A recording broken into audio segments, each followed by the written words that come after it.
Recording. Going to share my screen, so give me 1 second.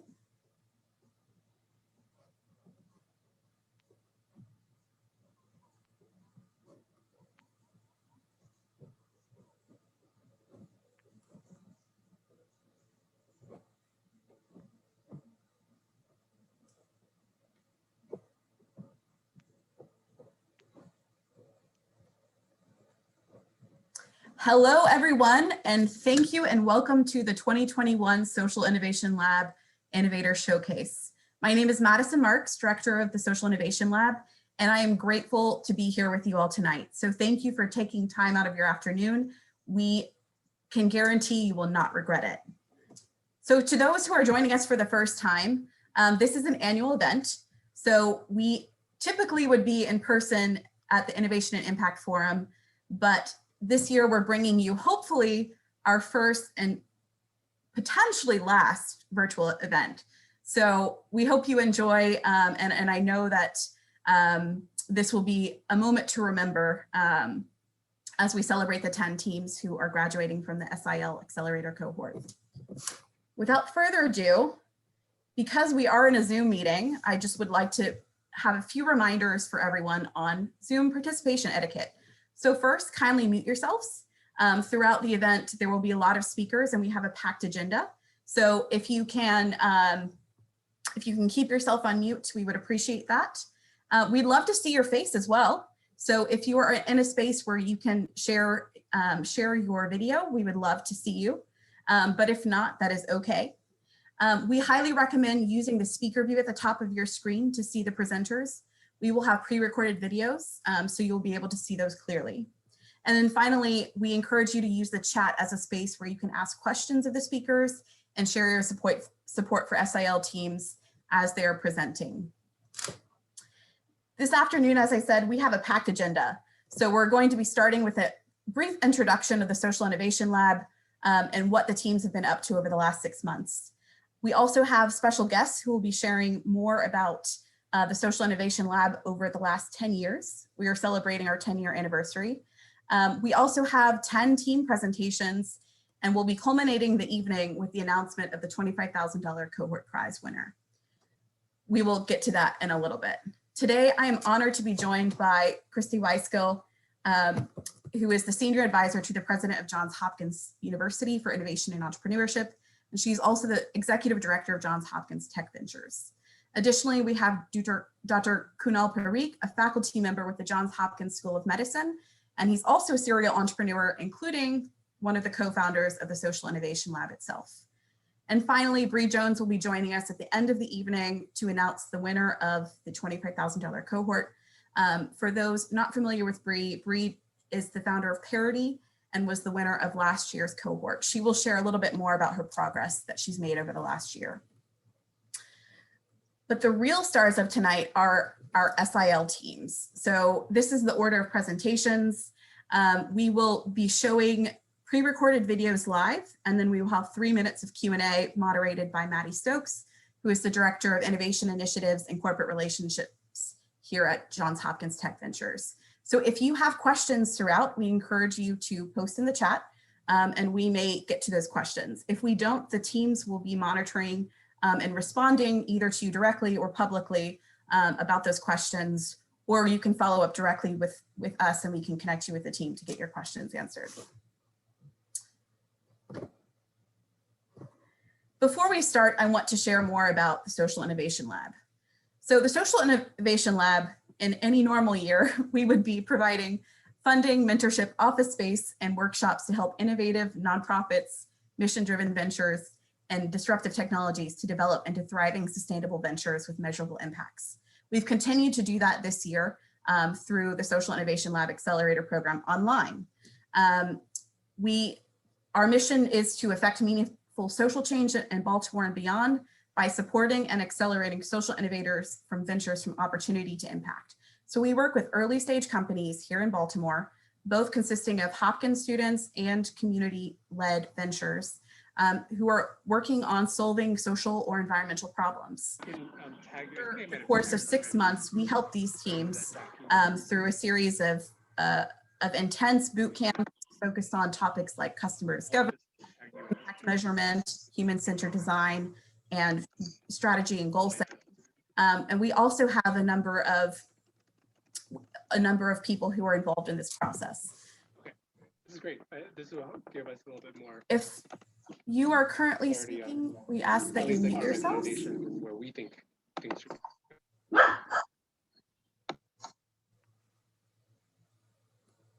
Okay, great.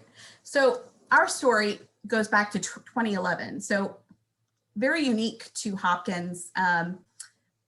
This program was started by students. So the students saw a need for programming and support for social ventures emerging out of Hopkins, and actually started an initiative. And it was seen and formalized into the Hopkins process under the auspices of the President's Office, and has come to live under Johns Hopkins Tech Ventures. So the accelerator program has been running for seven cohorts, and I am very excited to announce that tonight, with the graduation of these 10 teams, we are surpassing 100 companies that have come through our portfolio.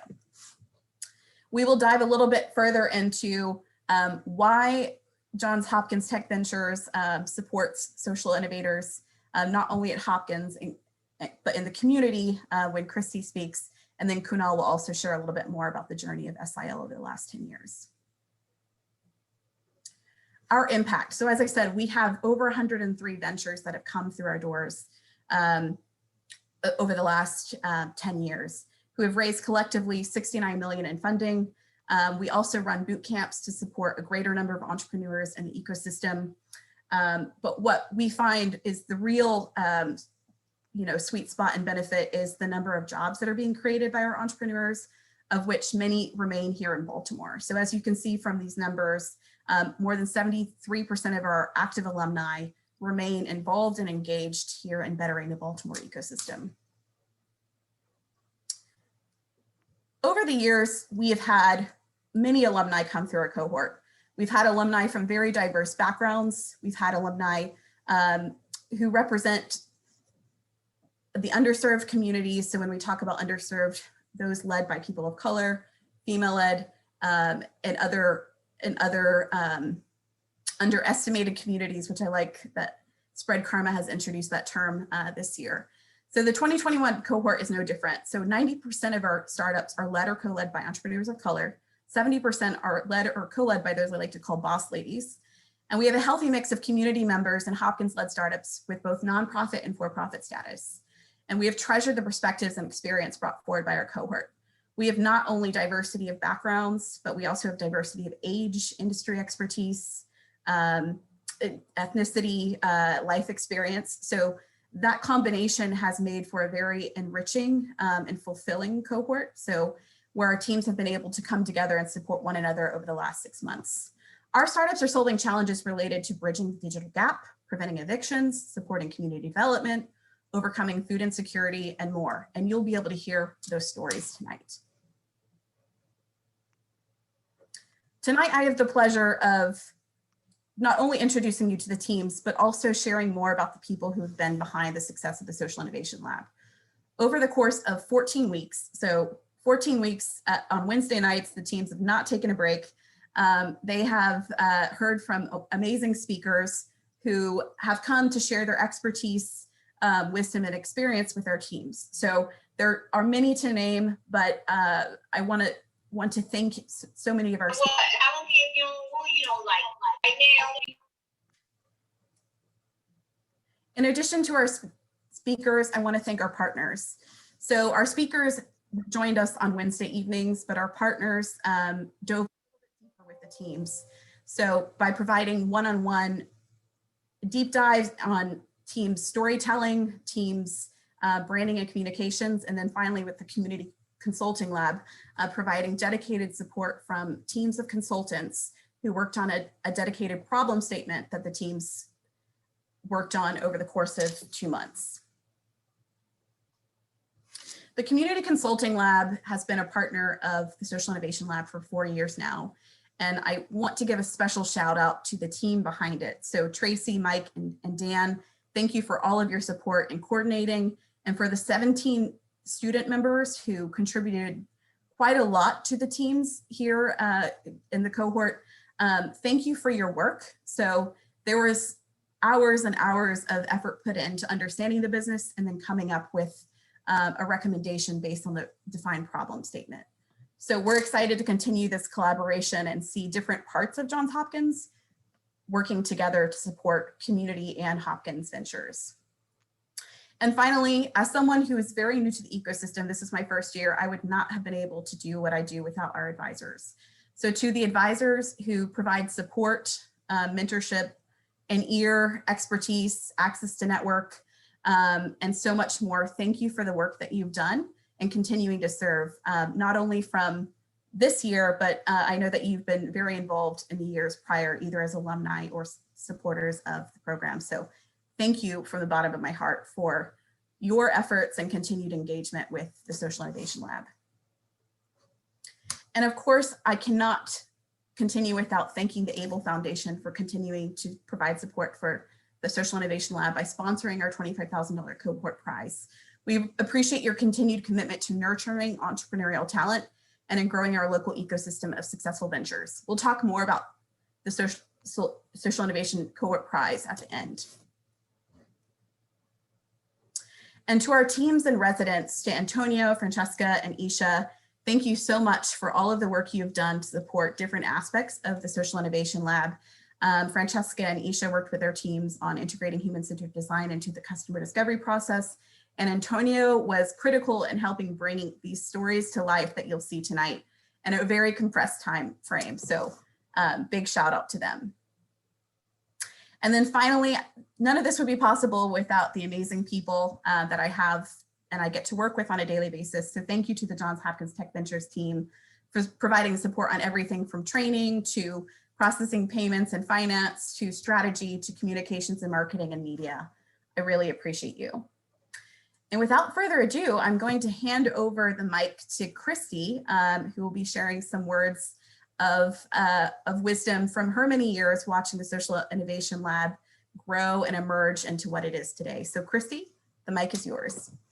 Thank you, Madison. This is so exciting. This is truly one of my favorite days of the year, right alongside the Preakness and anytime I can crack crabs outside. So thank you so much for letting me be a part of it. I know you want to stay on schedule, so I'm going to abbreviate my remarks. As you said, the stars of the show here are these 10 teams that have worked so hard, tirelessly, and we're just so excited to hear from them. And, you know, I think the fact, Madison, that you have just brought such incredible energy to this, following on the paths of, I think, all three of the predecessor directors, Kunal, Darius, and Alex, that are here tonight, it just really shows you what a family this is, and what an incredible journey. So, you know, I'm just so grateful to be here. I'm grateful that Bree can be here and tell us about all of her success. We've had some incredible teams come through here. Clear Mask, that's been featured in Forbes and Bloomberg, and I think Brittany Young was recently on the Kelly Clarkson show. I mean, this is just crazy success that has come out of this program, and so you all are joining a very distinguished group of alumni, and I'm just so proud to know you and work beside you. I just want to introduce our next speaker. Canal Parikh started as a student and really was at the foundational moments of the Social Innovation Lab. He's now a faculty member, serial entrepreneur. I've come to know Kunal. He is truly centered in his passion for purpose. And I think we can all learn a lot from him, but I really just want to thank him for being here. Kunal, the floor is yours. Yeah, thank you, Christy. Very kind of you. And none of this would be possible without you and Hopkins and the ABLE Foundation and so many others in Baltimore. I just want to say a few comments, again, to keep everything on track. But as I was thinking about how excited I was for today, you know, there was a quote that kept popping up in my mind from Martin Luther King Jr. And he said that all of us have a decision to make in our lives, whether we want to walk down a path of walk in the light of creative altruism or walk in the darkness of destructive selfishness. And what's really exciting to me is that this community is one that's chosen the former. And not only the teams here, but everyone in the audience, in the virtual audience today, we've all chosen the former to leverage our resources, our time, our networks, to have an impact on the world around us and to improve the lives of everyone around us. And so I think to me, that's the most special thing about Social Innovation Lab, is that the group of people that is brought together. And really that was the genesis behind SIL, was really there are all these great ideas so many people that wanted to have an impact, and great technologies that could have an impact. And we really thought that if we could apply process and business principles and a community around these innovators, that we'd give them a better chance of being successful and a better chance of scaling their impact over the long run. And it's great to see that become realized now. Really the hope was for SIL to be a place where anyone in Baltimore could come in and say, hey, I have a problem, or hey, I've got a solution, I've got an idea. What do I do next? How do I make sure that I can turn this into something that can have an impact? And thanks to Hopkins, to the leadership of President Daniels, of Christy, of the Able Foundation, so many others, Madison, all the work that you're doing, it's been amazing to see that become a reality. The last note I wanted to make, what I've learned about being here in Baltimore is that if you really want to have an impact and you're doing it for the right reasons, Baltimore is a really unique startup ecosystem in that you have the opportunity for a whole community to rally behind you. In other places, maybe you've got an investor or you've got a couple of folks that can be helpful. But here in Baltimore, I've really seen that all the companies that Christy mentioned, for example, they've all had a community rally around them for them to be successful in the long term. And so I'm excited for us to think about today, how can we do the same behind these companies and leverage all that we have to support them and enable them to be successful. So thanks so much for the time. Looking forward to hearing from the pitches. Thank you both, Kunal and Christy. So before we jump into the team presentations, I have a few words about how to engage with the teams. So I am dropping a link in the chat. And if you go to this page, you will see something similar to what's on the screen. So this is our cohort page. So each team has a dedicated page where we have uploaded their pitches that you'll see tonight.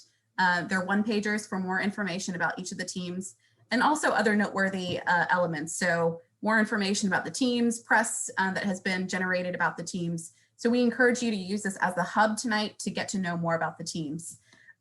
There is a box. I am moving my mouse. If you click there, you will go to a contact form that looks something like this.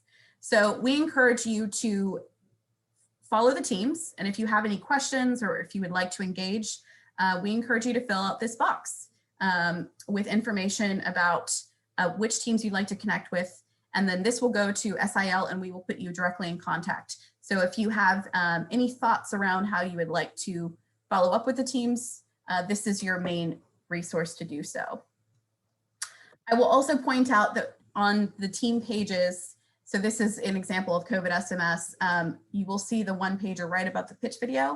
If you click on it, you will see the one pager. So this includes more information about the teams in depth. So everything from the problem they're solving, the solution, the market they're targeting, milestones to date, revenue model, competitive advantage, and also what they're looking for, not just monetarily, but also how you can support in terms of mentorship, network access, and other things. To the ecosystem, this is the introduction. This is not the graduation of the teams into the ecosystem. This is the launch of our Social Innovation Lab teams into the ecosystem. So we want this to be the beginning of a conversation. So we encourage you, as you're hearing the teams' presentations, to think about one step that you could take to support these teams. That could be as simple as following a team on social media. It could be signing up for a newsletter. It could be reaching out to explore synergies with or partner with a team. It could be funding. It could be even interviewing the team for a podcast or making a reference or sending it to someone who you know is working on a topic area of interest. So our goal for today is for you to leave with some sort of concrete way that you can contribute to this conversation. And with that, I want to give the space to the teams. So they're the real stars of tonight. So we will start with Wego Foundation.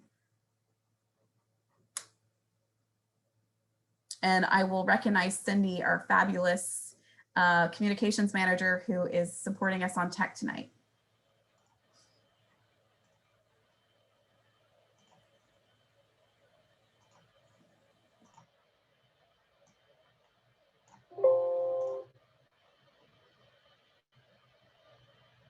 Years ago, we met a young kid named Carly, born with a congenital kidney condition. Carly had already spent nearly a year in total of her young life trapped inside the hospital by the time we met her. While her care team was hard at work to get her as healthy as she could be, She had grown tired of her daily routine. Her days consisted of a few meals, check-ins with doctors, and painful procedures that she didn't really understand, and 8 hours of TV and some games within a 140 square foot hospital room. While her health came first, her mood suffered. Pediatric hospitalizations are stressful and anxiety-provoking, and all she really wanted to do was escape this environment just for a bit and be a kid again. As medical students and volunteers, we've spent thousands of collective hours in the hospital and witnessed firsthand just how difficult hospitalizations can be for kids and how much these children long to interact with the outside world. Hospitals know this too. There are entire divisions called child life divisions dedicated to improving the pediatric experience. Behavioral psychologists work with the kids on ways that they can find bits of control and autonomy within their hospitalized lives. While these teams provide essential services, the tools they currently use aren't able to give the kids what they really want: the ability to escape hospital walls and the autonomy to just be kids exploring the world again. At Wego, we are able to combat isolation and anxiety in hospitalized kids by using telepresence technology to bring the outside world to the patient's hospital room. Through telepresence robotics, we allow these kids to explore children's venues like the National Aquarium, providing them with the ability to explore and communicate with others as if they were actually there. Each child has their own tour guide who makes sure they see everything that they want to see and facilitates conversations with other venue guests. Through our novel intervention, we provide child life specialists with an exciting new way to support the well-being of their patients and improve patient mood and satisfaction. Additionally, patient experience and satisfaction metrics are of great interest to healthcare systems, as they are increasingly being used in reimbursement models for how hospitals get paid by insurance companies. Having conducted over 500 tours to date, we've collected data demonstrating that our intervention leads to a statistically significant improvement in patient mood. Qualitatively, the impact is just as validated.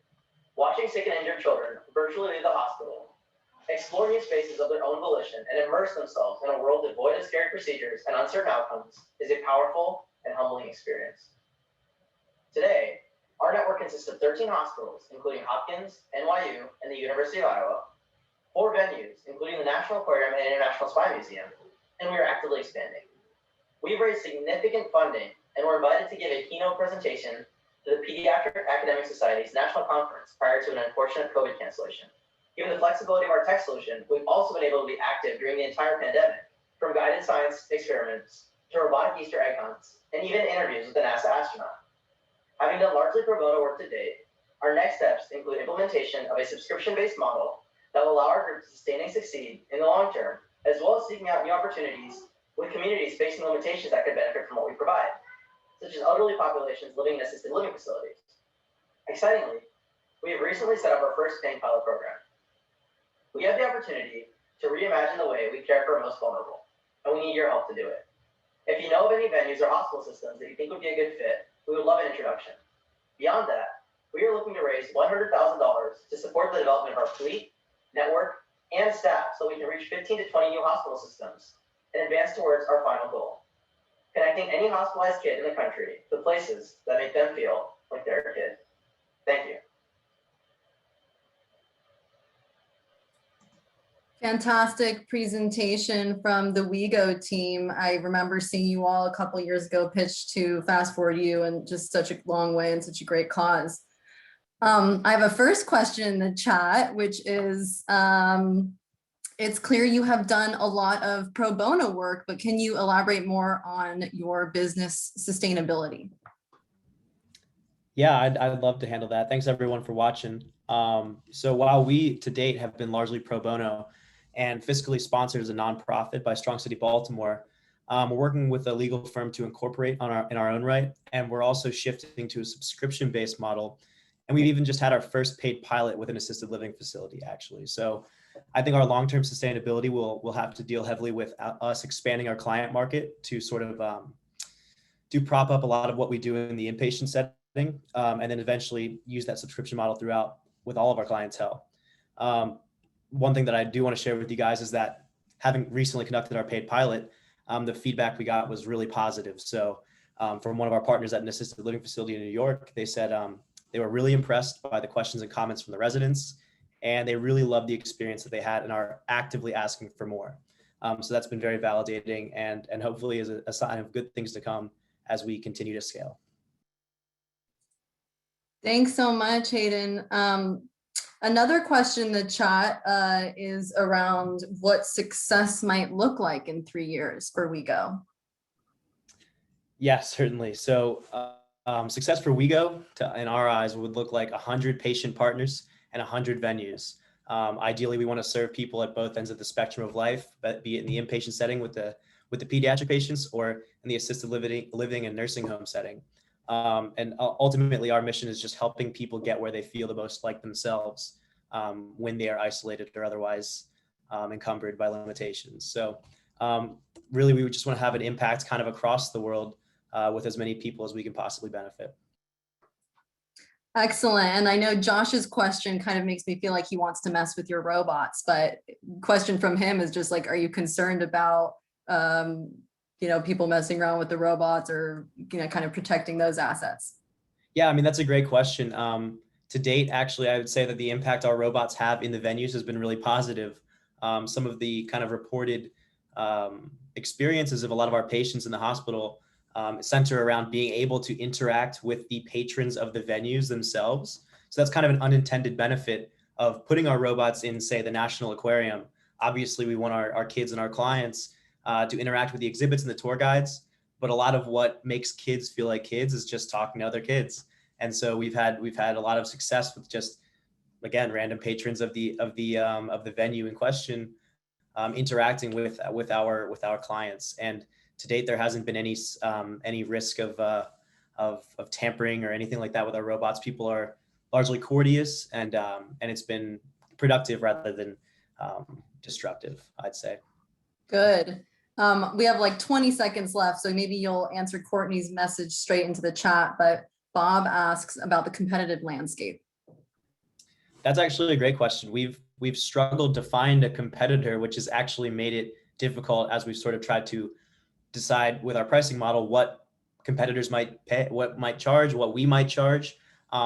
Ultimately, we think that we serve kind of a unique niche in this environment, and we hope to be able to make our impact on the space as, again, maybe some of the sole providers of this kind of inpatient interaction. Thanks, Hayden. Great to have you. I'm going to turn it over so we can hear from Rich, Restoring Inner City Hope. And, feel free, Hayden, to, cheer the teams on and respond to Courtney in chat.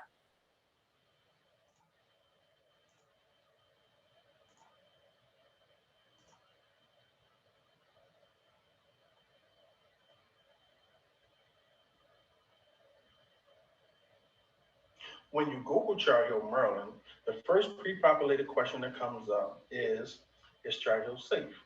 Then you see other searches related to Char Hill with words like crime, murder, and dangerous. And what you will learn from these searches is that the crime in Char Hill is 69% higher than Baltimore City's average. The average income is 99.5% lower than the rest of the country. And the unemployment rate is 59% higher than the national average. But what I know about this community is that it's been overwhelmed by the historic and systematic oppression of Black people in this country. My name is Michael Battle, and I'm the CEO of Rich, Restoring Inner City Hope. My wife and I founded Rich back in 2011. I'm a very transparent guy. I don't have any fancy degrees or big words to use, but what I do have is experience. When it comes to trauma, when it comes to pain, when it comes to hurt, I know this work. This is nothing that I've read in a book or I learned in a classroom. I live this day by day. I will do everything in my power to change the narrative in the city of Baltimore, beginning with my home, Char Hill. There are neighborhoods like Char Hill in every major city in this country. But what if those communities were given the resources that they needed to heal themselves? My wife and I began this program 9 years ago with a small prayer walk of 34 people. We kept our ear to the community, we stayed engaged with the community, and expanded our program based on the needs of the community. So what is the RICH program? The RICH program offers after-school classes that focus on developing leadership skills while exposing young men to new ideas and experiences. We also plan to launch our girls program in the near future. We have a workforce development program that teaches the skills needed to get and keep a job, along with job placement support. We host several events throughout the year, giving opportunities for other nonprofits and small organizations to give back as well. Our focus is to give the community the resources I needed when I was growing up. We didn't set out like other organizations with a plan on how to help the community without engaging with its people and knowing their needs. We just served where we were needed. We hosted events. We even volunteered at other organization events as well. We protected our stores here in Cherry Hill during the unrest. We cooked thousands of hamburgers and hot dogs. We gave away turkeys, bikes, coats, food boxes, all free to the community. So when the principal of Cherry Hill Elementary Middle told us that she needed an after-school program for her middle school boys, we created one. There were no workforce development here in Cherry Hill, so we filled that gap as well. Everything that we do is truly based on the needs of the community. When we first started, we paid for everything out of our pockets along with donations from friends and family. On that first day, with just a couple packs of hot dogs, we never imagined that we would be a part of Johns Hopkins Social Innovation Lab, an Elevation Award recipient, a graduate of UPenn's Social Impact Cohort. We never thought that we would receive support from companies such as Toyota Financial Services, Amerigroup, Red Bull, and PepsiCo. We even raised over $140,000, serving over 400 families for Thanksgiving, 1,000 families for Christmas, giving out supplies and over 100,000 pounds of food for COVID relief in just our first year, while partnering with organizations like Black Yale Institute, B360, and Little Labs. I never thought that after losing my mother at the age of 14 due to a drug overdose, dropping out of school, and having my first child at the age of 16, I would become a leader in this community. I dedicate my life to this work. Even though I went through a lot here, a lot of pain, a lot of hurt, a lot of trauma, Cherry Hill made me the man I am today. It's my duty to be here to help these people to restore hope back to this community that I once helped tear down. In order to keep doing this work of loving, inspiring, and empowering Cherry Hill, we need your help. We need to raise $150,000 to take our impact to the next level. We need funds for programming and to add additional staff. Please visit our website, therichprogram.org, to see what we're doing, to donate, or just simply get involved. Well, thank you so much to the Rich team. I'm kind of holding my heart a little bit at that inspiring message. Feel free to add some questions into the chat, y'all, but just incredible work in Cherry Hill. Roger is asking about after school programming. What does it look like? Hi guys, I'm sorry, our dog just freaked out.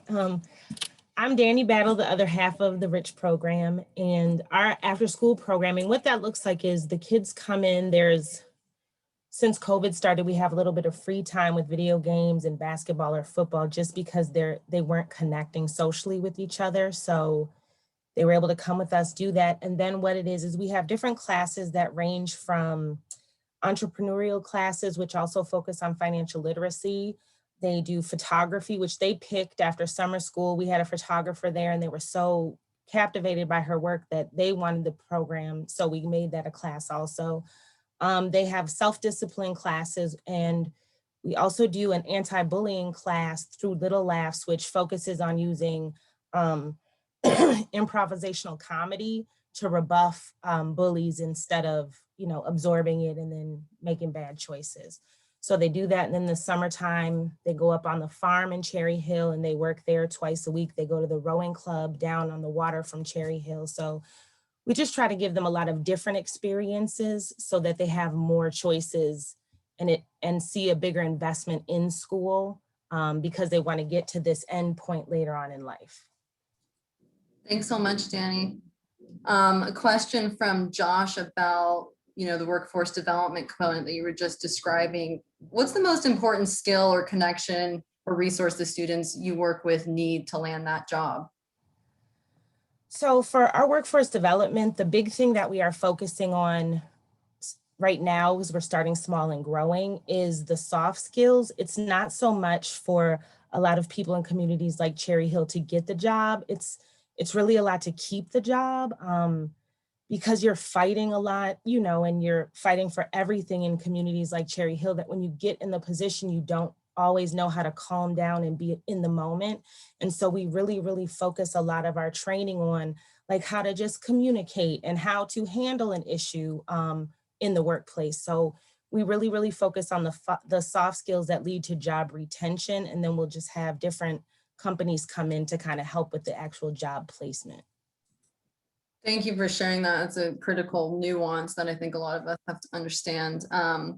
What does the next year look like as activities hopefully open up from the pandemic? Well, so our biggest thing is that we will be rolling out the workforce development this summer. And then with everything opening up, what that allows is for us to have more students in the after school programming. In the summer, early summer, before things got really, really serious, we were able to go on a lot of trips.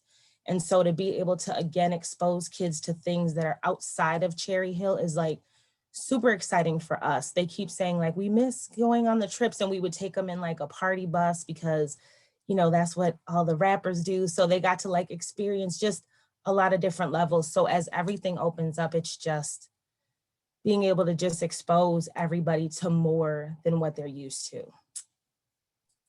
Thank you so much, Danny. That is our time. Thanks so much for a great presentation. And next up, we have COVID SMS.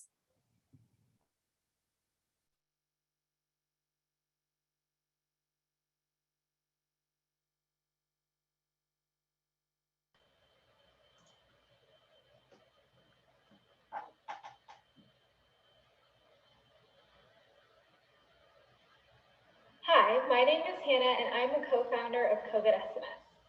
I moved to Baltimore 4 years ago, and as a student, I started volunteering at the help desk of a low-income clinic. During each of my shifts, I meet people experiencing homelessness and members of low-income communities. During the early months of the pandemic, I met Mark, an individual who had recently been laid off from his custodial job, evicted from his home, and was currently living on the streets. His laptop had been recently stolen, and he had no access to the internet, which meant that he had no access to COVID-19 information. He didn't know what basic COVID symptoms were, like a fever and a sore throat, and he had questions about where to get tested. Without hesitation, I Googled the basic information that he needed to know, and I provided him with an answer in literally a second. Had I not run into Mark, he would have fallen through the cracks without access to technology. Any question that you and I have, we easily Google. And that is something that we take for granted each day.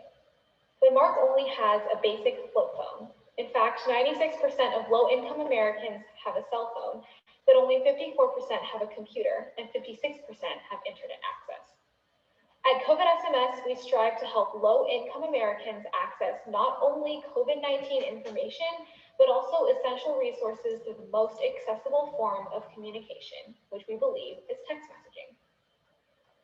COVID SMS is a free-to-use, text-based platform that allows anyone in the United States to receive zip code-specific resources.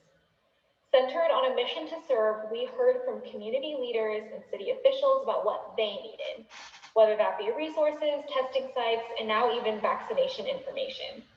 Our team works to customize these phone numbers with novel features, so let's see it in action. Let's say Mark was looking for a testing site near him, and as a client at the local resource center in Baltimore, he would text START to their customized phone number. He would then pick English by texting A and then go on to enter his 5-digit zip code.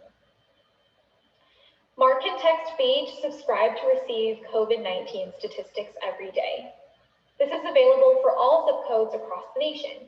He can trust that these statistics are accurate because they come right from the Johns Hopkins Center for Systems Science and Engineering and the LA County Department of Public Health. If Mark also wanted to find a testing site near him, he can text E, and a list of testing sites in his zip code would be automatically generated from our existing database of nearby facilities.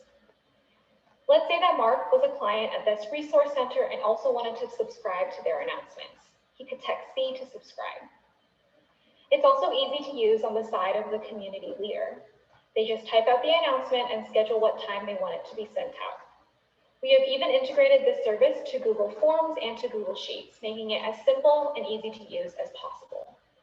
From Mark's point of view, he would automatically receive the announcement sent by the community leader. We have additional customizable features that allow partners to utilize our service even beyond the pandemic. This way, clients can access other crucial resources like mental health resources, rent assistance, and even unemployment information. Finally, COVID SMS is easily scalable. We are currently growing at about 6% a month, and we are now sending out more than 34,000 messages a month across more than 2,500 users. These users are coming from dozens of partnerships that we have made with public, private, and government entities. Currently, we have 4 new partnerships in the pipeline, meaning that our demand will increase exponentially. To meet the scale for the estimated 100,000 new users that will use our services for the remainder of the year, we are looking to raise funds to subsidize the cost of these texts to ensure that people can continue to receive information reliably and instantaneously. With $50,000, we will offset the cost of the texts and improve the development of our tech infrastructure. We will also be able to expand our services to other smaller organizations who have reached out to us and are looking for a change in accessible communication during this critical time. Years from now, even when we're able to look back at the pandemic, knowing that it's long over, we believe that our longstanding mission remains the same. With the world depending on reliable and accessible communication more than ever, it will still be our goal to serve our community to decrease the technology gap. Thank you. Thank you for some fast work from the COVID SMS team to respond to such a high need so quickly. Excited to jump into questions here. So a question from Sam is, well, he thinks you have great, clean user experience, so kudos. How do you balance adding features with maintaining the simple platform? Hi. Okay, so I can answer that.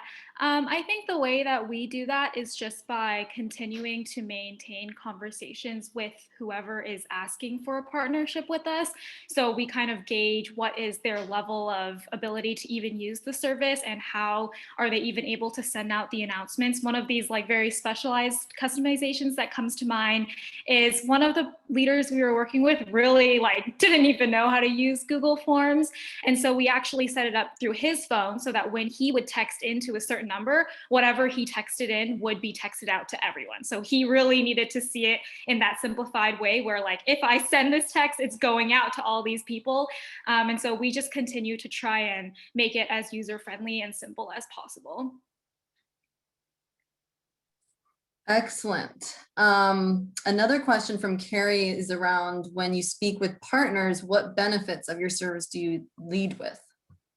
Yeah, so there's 2 things that we lead with. I think the first one is that customizability factor and the flexibility that they have of their numbers. So for example, that includes things like what kind of language they want to put onto it, what kind of menu options they want to have, and then also allowing them to hand pick the very specific like food resources or rental assistance resources or mental health resources that they want to include so that it's like everything has gone through the leaders of that organization and it's something that they would recommend if someone was calling them over the phone, and it's just kind of the same information they'd be giving. I think the second one is the broadcast portal. I think that's something that's also very special because a lot of these leaders have said that, you know, if it wasn't for that broadcast portal, they would still be needing to send out that information by calling or emailing, which just takes up more of their time. So by being able to do like a mass broadcast, that's something that is special for all of their users who are subscribed to the number. Excellent. I guess I have a question of my own, although Beth, who's our ABLE partner, asked about if you've connected with 211 yet, just because so many of their callers are seeking services that have text capacity, but no internet. Yeah, early on into the pandemic, we worked, like we even like looked through the 211 text number, and I've worked with 211 by calling them. But I think one thing that we noticed was that because we want to be very local and specific, and we especially want the community leaders or like anyone who's part of that nonprofit to be recommending that organization, we kind of have chosen the route of going through that community organization to see which ones they are like, yes, this food pantry is really great. No, we actually don't recommend that one because whenever people go, the food's all out. So that's kind of the route that we've chosen to go. Fantastic point. And I think in line with Jacqueline's question about your makeup and your community. I know we just hit time, but I want to make sure to ask Carrie's question about your next 6 months, because that will leave everyone with a good taste for what's coming up next. Sure. So I think things that we plan to do in the next 6 months is, number one, continue to form partnerships, especially revolving around disseminating vaccine information, which is like the new hot thing with COVID right now. So we're really trying to stay on top of that. And also providing local specific information about reopening plans that are, different in each area. So I think that's also something that we want to be able to provide. And then thirdly, we have 4 big partnerships that are in the works. And so just finalizing the creation of those numbers and then planning to launch them all in the next 6 months. Awesome. Well, thank you so much, Hannah. And you can follow up via chat to Jacqueline's question. Now you can go relax, and I'm super excited to welcome the dyslexia advocation team to the stage.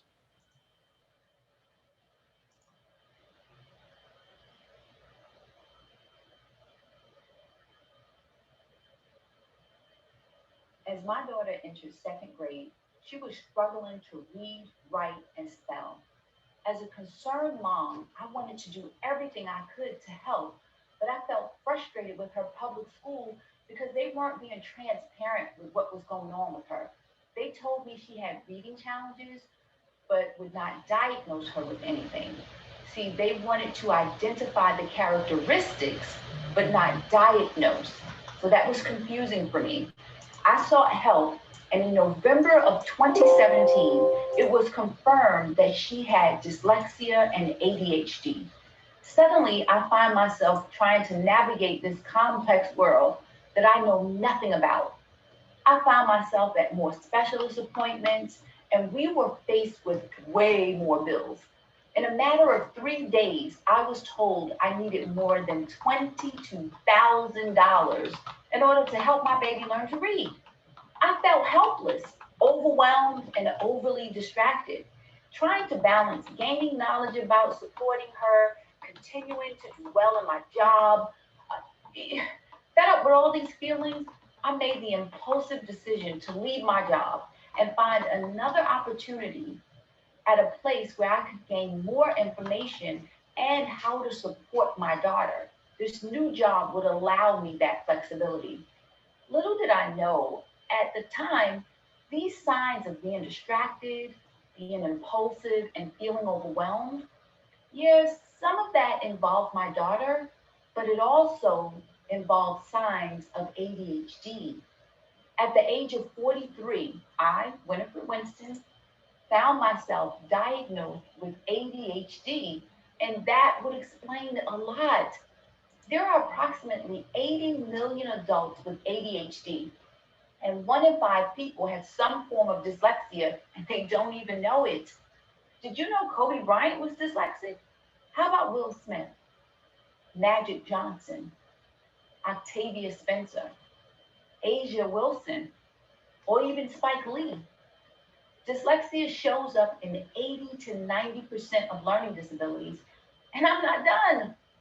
A recent study showed that low literacy levels among US adults could be costing the economy $2.2 trillion a year. That's 54% of US adults aged 16 to 74, about 130 million people, lack proficiency in literacy. Literacy is correlated with several important outcomes, such as personal income, employment levels, health, and overall economic growth. Over the last years, I've dedicated my life to understanding how neurodiversity impacts not only youth like my daughter, but also adults like me in the workplace. This is why I founded Dyslexia Advocation Incorporated.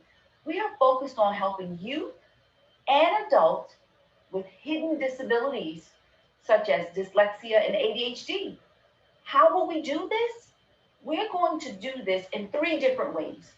First, we're going to educate parents and adults and parents of children with dyslexia. We are going to go in and help businesses. We're going to empower small businesses, corporations, nonprofits, and government agencies. We're going to provide them with training to help them integrate neurodiversity into the workplace for improved performance and success. We're currently developing training on neurodiversity awareness, HR and recruitment, on-demand resources to support neurodiverse individuals in the workplace, and help educate everyone about how to make a more inclusive culture and pipeline of talent. And finally, we're going to focus on equipping the community at large with engaging training, awareness through events, online courses, and other digital products. We're on a mission to win over dyslexia so all can read. And since we started in June of 2020, we have helped 10 parents offset the cost. Remember that $22,000 I mentioned earlier? We've helped them offset the cost of advocacy services and specialized tutoring. We've also launched a podcast to raise awareness about dyslexia and other learning disabilities to reach more.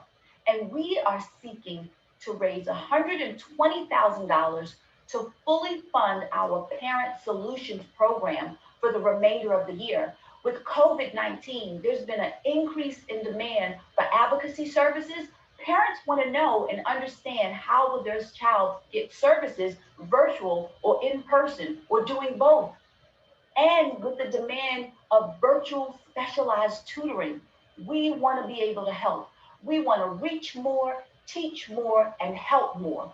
We need your funding. Support us. Help us fully fund our program so we can win over dyslexia so all can read.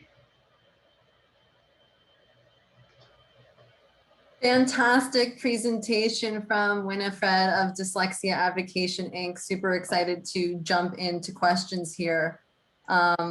First question from my friend Liz. Do you currently have any paying customers for your trainings? And if not, what's your strategy to get that first customer? Sure. So for parent training, we offer free services. For workplace solutions, that's what we've been utilizing the SIL program for. Our CCL consultants came up with recommendations and strategies for us. And we recently partnered with an organization that provides neurodiversity training in the workplace. And they have provided us with 50 free licenses to work with businesses. We can sell those licenses or we can provide it pro bono so they can test it out and see what this training is like. So we have an ADA compliance officer on our team, as well as an HR consultant. We are now, with the help of this program and all of the work that we've done, are going to get together and go back to our customer discovery. That's our warm leads. Those are businesses that we interviewed. And I'm scheduled to speak in October, which is Dyslexia Awareness Month, at the National Association of African Americans in Human Resources.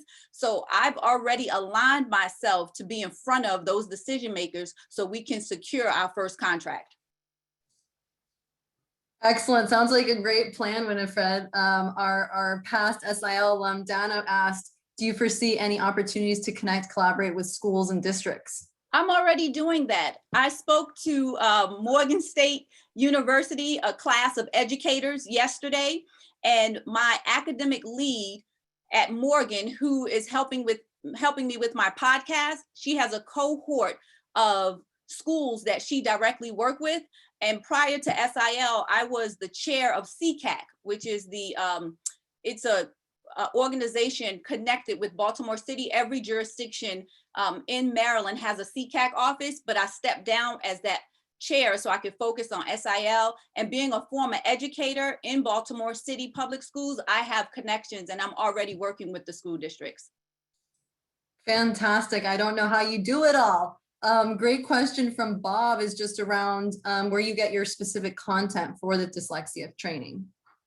So right now, we are in research mode and a lot of information. So there aren't a lot of companies here in the US that's focusing on neurodiversity in the workplace.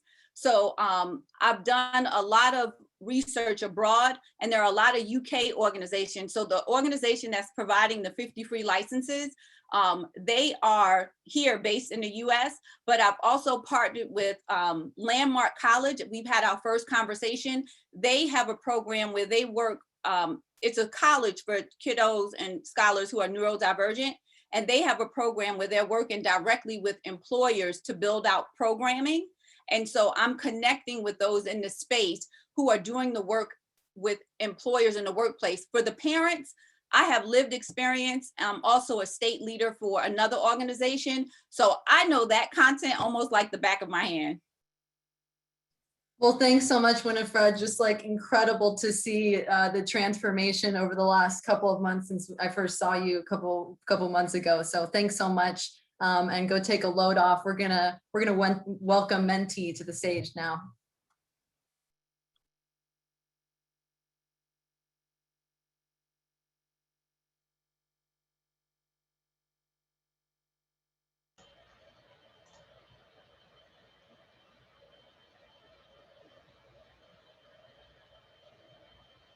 Afro-Latina writer Gloria Oladipo at Vogue said, "Despite exhibiting symptoms of an eating disorder, it took a long time to be diagnosed because my Blackness did not fit the societal eating disorder stereotypes.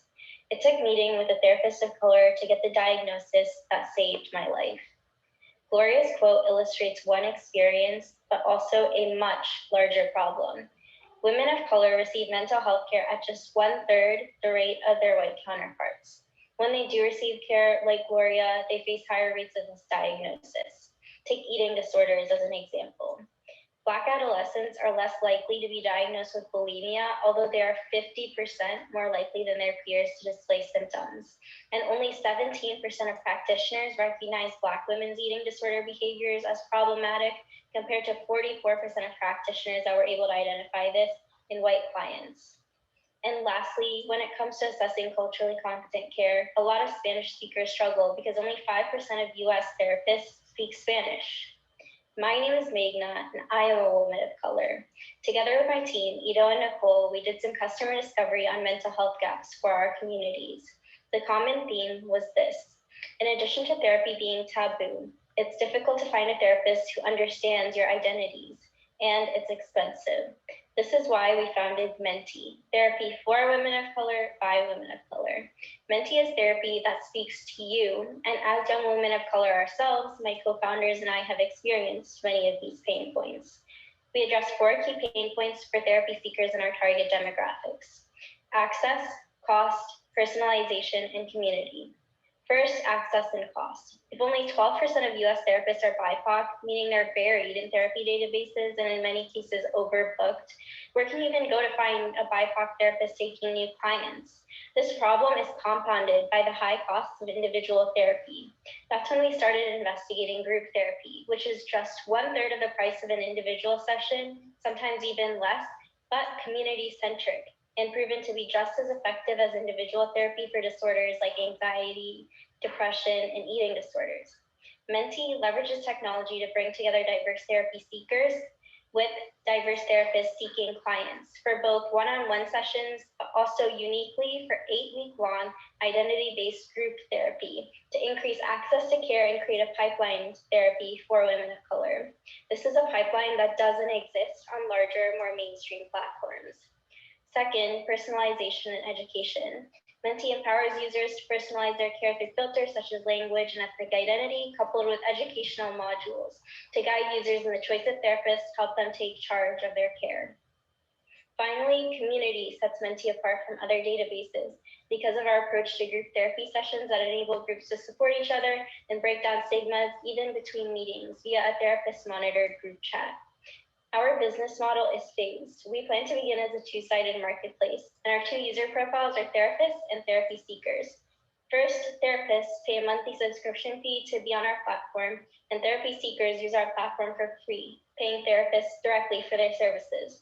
We plan to expand this marketplace in the future to allow for holistic wellness practitioners of color like yoga instructors and nutritionists, but for now, our second target market are therapy seekers who can use our platform for free to access the therapy database and basic content. However, our tiered monthly subscription offerings will allow these therapy seekers to choose from participation in their desired number of group therapy sessions, events, and other classes, as well as access premium content. After validating our approach and expanding our network of therapists, we intend to launch a B2B2C subscription model in which we partner with corporations and universities to provide our services to their employees, students, or communities at large. Why now? Before COVID-19, just 2% of people reported using telepsych. During the pandemic, that figure has increased to 85%. Plus, providers are much more open to telehealth and teletherapy in general, with 57% reporting more favorable views than before the pandemic. Lastly, there has also been a rise in teletherapy-friendly legislation and a new deserved spotlight being given to identity and race in professional environments through internal DEI initiatives. During customer discovery, we learned that universities and companies alike are already offering free therapy to their students and employees while looking to supplement this support for their employees of color. How can you help? Therapists, register for our platform. Therapy seekers, sign up for our waitlist. Our launch date for our first session will be June 1st. And companies and universities, reach out to see how you can support your employees. Help us help women of color get access to mental health care that they need. Thank you so much for your time. Fantastic presentation from Menti, and just so important and so needed. A few questions coming in, but I just wanted to ask one just because, you know, we've had Rose that's come through the Social Innovation Lab. There's Hurdle in Washington, DC. You want to talk a little bit about how you're seeing the competitive landscape? Yeah, so we've definitely been looking through that more recently through our partnership with the Community Consulting Lab. We've been able to learn a little bit more about how platforms like Therapy in Color and Therapy for Black Girls operate. And we're finding that one way that we can differentiate ourselves is through our group aspect and building community. We're one of the first platforms, if not the first, offer just community-centric group therapy sessions. But one barrier that we've come to find, especially in working with certain communities, is that therapy is very stigmatized. So we're trying to find ways to increase pipelines to therapy through workshops or group sessions. And we actually just partnered with a therapist for a boundaries boot camp, which is technically not under the umbrella of group therapy, but creates maybe a pipeline for people to get introduced to a therapist and see what type of work that they do on a 30-day test run. Thanks so much, Meghna. Will you tell us a little bit about this app that I hear you're planning to launch and why you decided to pursue that go-to-market strategy? Yeah, that's a good question. So initially our plan before SIL was to launch an app that could facilitate all communications between therapists and their patients and facilitate all the transactions. But while going through customer discovery and through the SIL process, we actually learned that the most important factor would be traction and building the trust with our community. So that's why our business model is phased, and we're not starting off with an app. We're just starting out with a website where we're facilitating these connections, both one-on-one, but also for group sessions with our therapists. But down the line, as we do grow and gain trust from our community, we hope that we can eventually facilitate those conversations. And I know that someone had asked about security. So that's, again, that's a lot more resource intensive to create those sorts of databases that you are allowed to have medical conversations on. So we're waiting to build that out until later. Now we're just facilitating these connections. Thanks so much. We have two similar questions. One from Corey about, just curiosity about the percentages of the therapist community that are people of color. And another question from N Cinnamon is around expanding to men of color, therapists for men of color, or more broadly, the LGBTQ plus IA plus community as well. Sure. So when we talk about women of color, that's inclusive of everyone who identifies as a woman or even as a non-binary individual. And to address the first question about, was that the question around expanding to men of color as well? We do think that's something that we could do down the line, but we need to start somewhere. And we understand that even before someone gets on a platform for mental health, there are stigmas that are different if based on your identity as if you're a man, woman, non-binary, anything else. The stigmas and the way that we market to people will look very different. So we plan to start with a very niche and narrow target market, but we will expand in the future to be more inclusive. And what was the next question? I think that is all we have time for, Magna, even though we could talk about this forever. So hopefully we'll keep the discussion going, and I'm excited to introduce Block by Block News.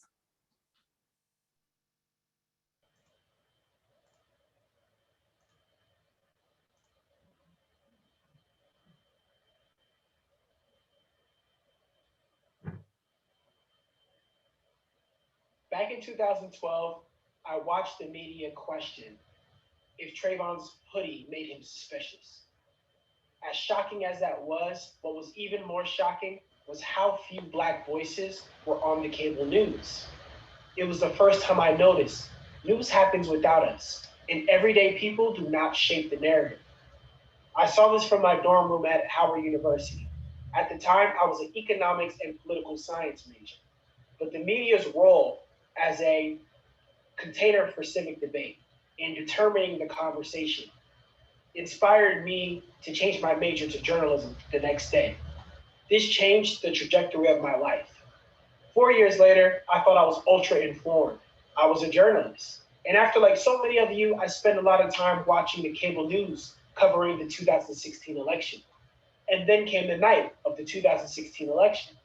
I opened up my ballot, and races from everything from school board of education to mayor to judges, state legislatures, ballot questions, and the governor, local positions that had a day-to-day effect on our lives I had no idea about, or who the candidates were, or the issues of local importance.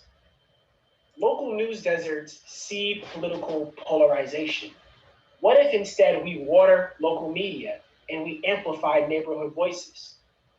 Currently, news is not accessible on a single platform. Instead, it is spread out across social media, radio, television, online, so many different channels, and you still don't get what you need to know.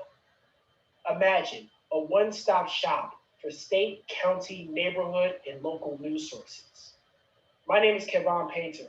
I am the founder of Block by Block News, and we're bringing you that solution. Block by Block News is helping residents tap into what matters most locally. It's also a media cooperative owned by news readers and news producers. Together, we're on a mission to grow local news and civic engagement throughout Maryland. Our mission is to inform, engage, and equip. How we inform begins with a newsletter that allows people to see news curated from our database of over 160 news sources, keeping them up to date. And our North Star is a mobile app that connects Maryland's 2.3 civically engaged residents who voted in the 2018 election well informed between elections. Secondly, we engage, so the audiences are not just simply passive consumers of news. We go deeper than the headlines and curate discussion between neighbors to heal and connect through resident participation and dialogue around important neighborhood topics. Thirdly, we equip residents to be citizen journalists and to tell news stories, plus advocate for the topics they want to see in the media. We're growing our audience. We launched our newsletter in early April 2021 and have since seen 21% growth in email signups. That's on the high end of average email signup conversion rates. Our revenue model is advertising in our newsletter, on our website, and eventually the app. Event ticket sales, direct reader revenue through membership, and grants supporting our journalism. Because Block by Block News is a media cooperative, we're truly sharing ownership. We share our profits back to news producers to grow news production across Maryland. We also give a portion of our profits back to readers They're not just subscribers, they're owners. Here's how to get involved. Sign up for our newsletter to get curated Baltimore City news and to hear updates, including when we plan to launch our app in fall 2021. Media producers are also invited to join us. You can also support us through donations. We're looking for angel level investment of $125K, which will go towards producing local news and tech development. Why support local news? It's not just politics, crime stories, weather and traffic, or other problems that communities face, but rather reporting on the magic of a community's resilience and how highlighting voices from our neighborhood truly is the story. This is your special opportunity to amplify local media that matters. Block by Block News is helping to tell the community story, city by city, town by town, block by block. Thank you so much, Kavan. I just signed up. It's like so hungry for more local news. So thank you so much for sharing that with all of us. First question I see coming in from Josh is just around how you engage young readers who we know overwhelmingly are getting their media from social media feeds. Yeah, thank you so much for the question. So number one of the interesting things is that you're totally correct. News comes from all these different locations. News breaks on social media. But the hard thing is, what if you don't happen to follow the right social media feed? So Block by Block News is going to bring all of those radio stations, social media feeds, online websites into one central platform so that people can continue to get informed. So exciting. I know we all need to know more about other ways to organize. So tell us a little bit about the co-op structure. And I see Sam Hopkins also asking about kind of what happens when, your scoop gets picked up by mainstream media. Right. So the media cooperative, so Block by Block News is going to be owned by news readers, which is us, and news producers, who are the news organizations, the journalists. And it's because there's a broken relationship between news readers and news producers.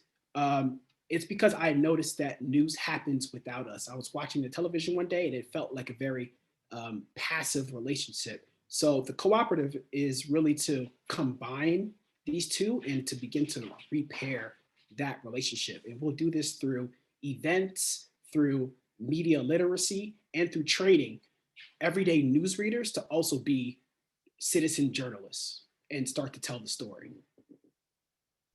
So on the topic of citizenship journalism, how are you going to authenticate the news content from various news feeds?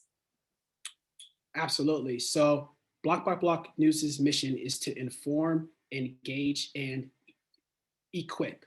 So our number one first hire was a editorial director. Her name is Christina, and she has over 10 years of journalism experience. And we even did a program together that was about trusting news and vetting news sources. So we really want to make sure that all the news sources that we bring onto the platform have gone through vetting to make sure that they are producing high quality vetted journalism. Thank you so much, Kavan. I have 1,000 more questions for you, but I got to stay strict on time. Jeremy has a really good question in chat for you to respond to in written form. But next up, we're going to welcome Elevated Soups.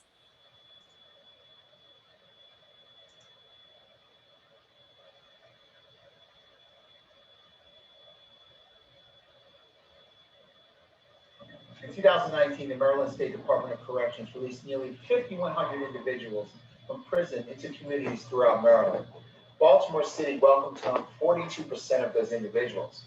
Maryland State government anticipates 40% of those recently released individuals will be back in jail within 3 years.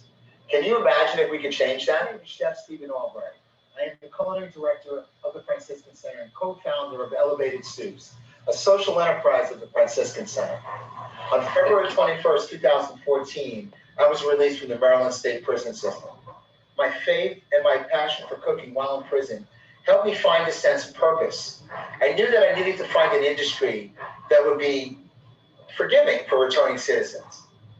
Moving forward, in 2018, I was volunteering as a chef at the Franciscan Center, is where I met Jeff Griffin, the executive director. Jeff and I had a discussion about moving the center forward after 50 years of operation in food service. He wanted to change the culture of what a soup kitchen was and could be. He thought I might be a good fit, and the rest is history. In 2019, I came on board as the executive chef, and we started building a new vision of food service.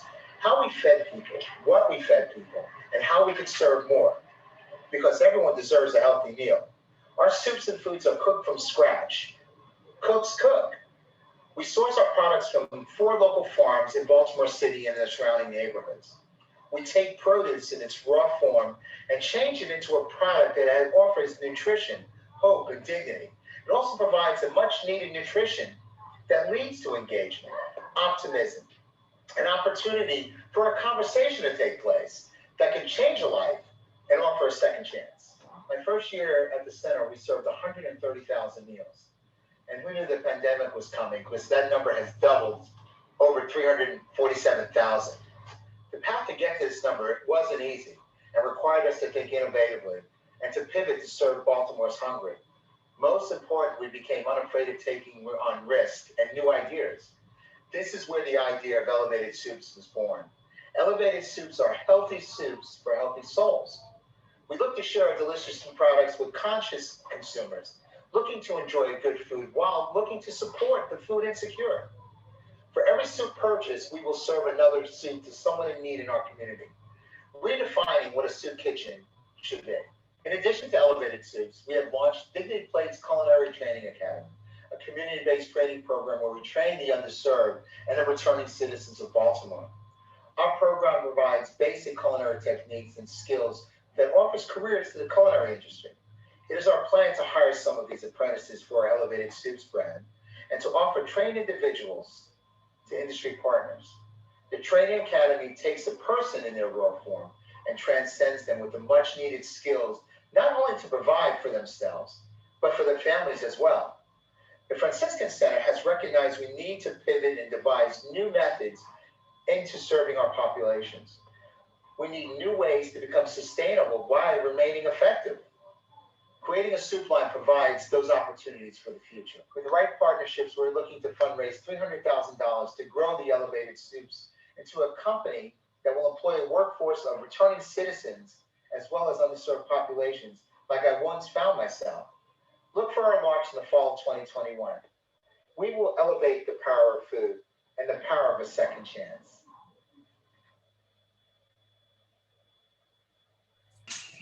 Thanks so much to the Franciscan Center for just incredible work and clearly continued innovation forward.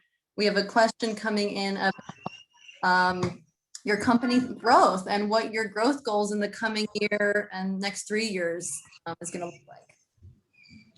Well, we're starting already. We got our first class of cooking students is in their 6th week. We won out of 12 weeks. We're excited. We already know that as soon as they pass, they got jobs. Fact is, they already have 60, there's more than 60 positions already open for cooks. And that's just in 6 different restaurants that we know about.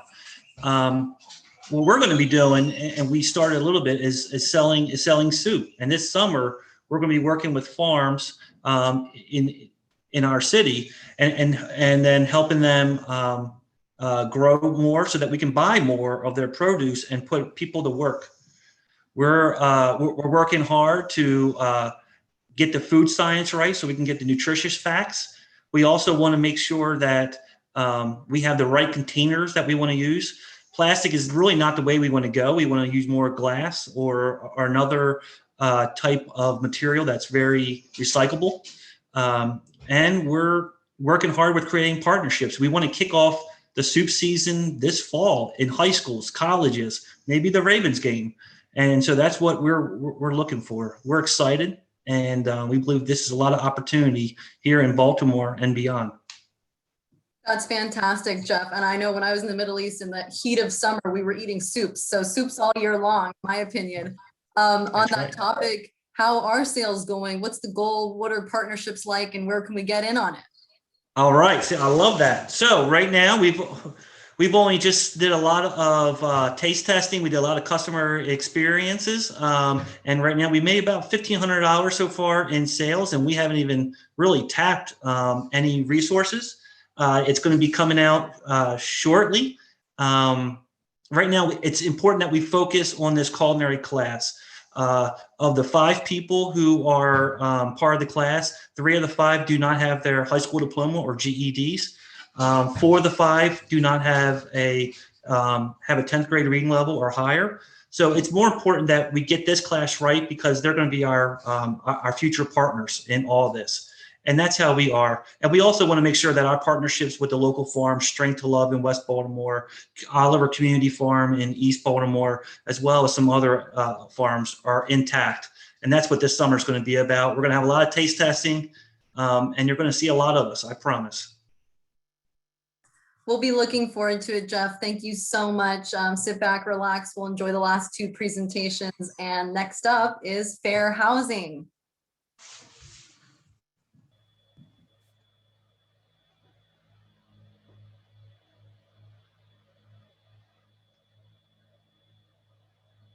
Home is the center of life.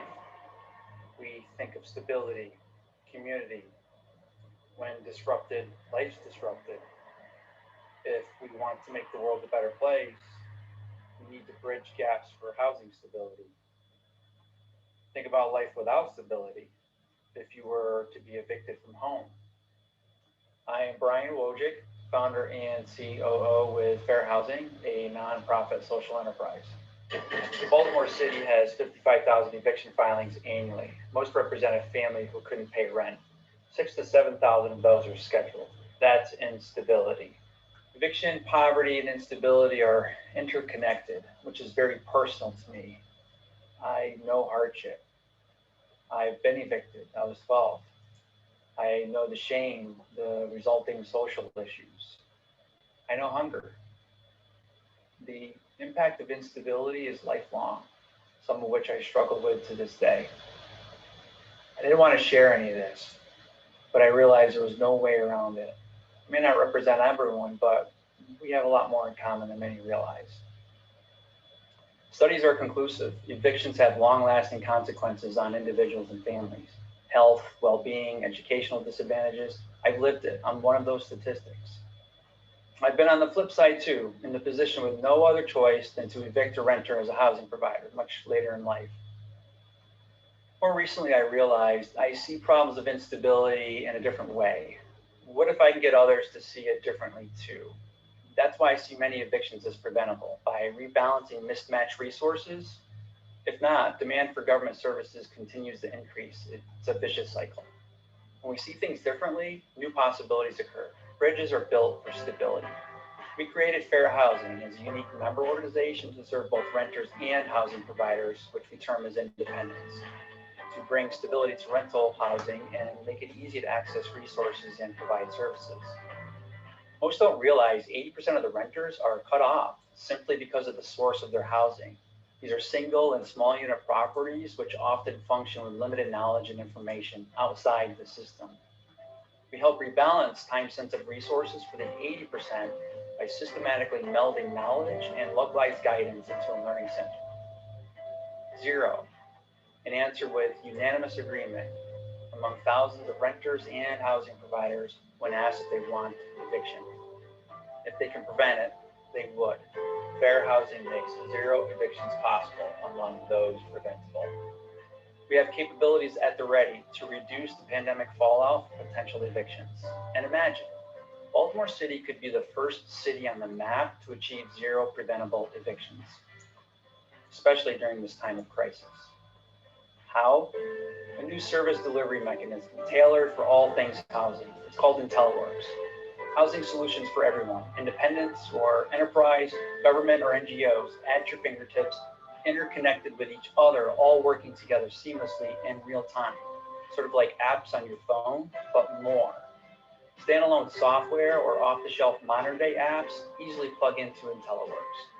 Even paper-based systems like RentCourt that still uses 6-part carbon forms, IntelliWorks connects the dots between the physical and the digital world in a meaningful way to bring about transparency and visibility beyond human capacity, revealing new opportunities otherwise undiscoverable. Innovation, first in thinking and with technology in mind, makes zero evictions possible. And for renters, solutions are free. For example, a renter can match themselves with different aid programs for a total sum value required to prevent the eviction with a single search done at the tip of their finger using our geo-based localization search criteria. Step-by-step, 1, 2, 3 forms completed, signed on your phone, all before morning coffee, and in 17 languages. For a housing provider, we help them navigate the astonishing variations in rules between cities and counties, even within the same state. Compliance is complicated, like taxes were before TurboTax, which changed how independent filers do taxes. We changed how independent providers do housing in a similar way, including automated oversight to meet new legislative requirements, such as notices. In addition to technology innovation, Fair Housing has a zero eviction pilot program that we will launch in an at-risk Baltimore neighborhood to demonstrate how this all works together.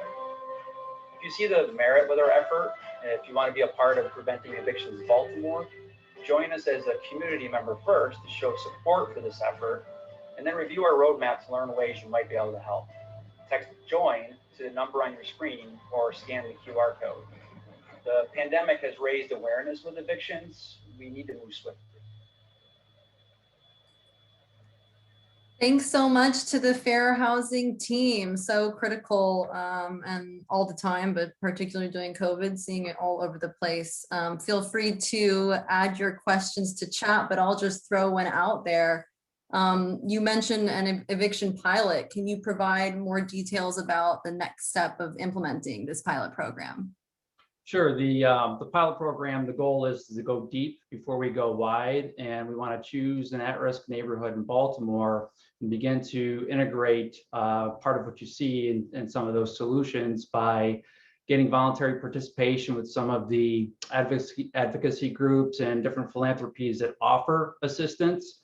And then in particular with the pandemic, there's 2 more rounds of funding that are appropriated that are going to be coming out federally to provide rent relief aid. And the first round distribution didn't go very well. In fact, it was targeted more towards the multifamily 20% side. It's that 80% that's the hardest to reach. And that's really our target focus. And we could really improve the outreach and get the aid to the people who need it most.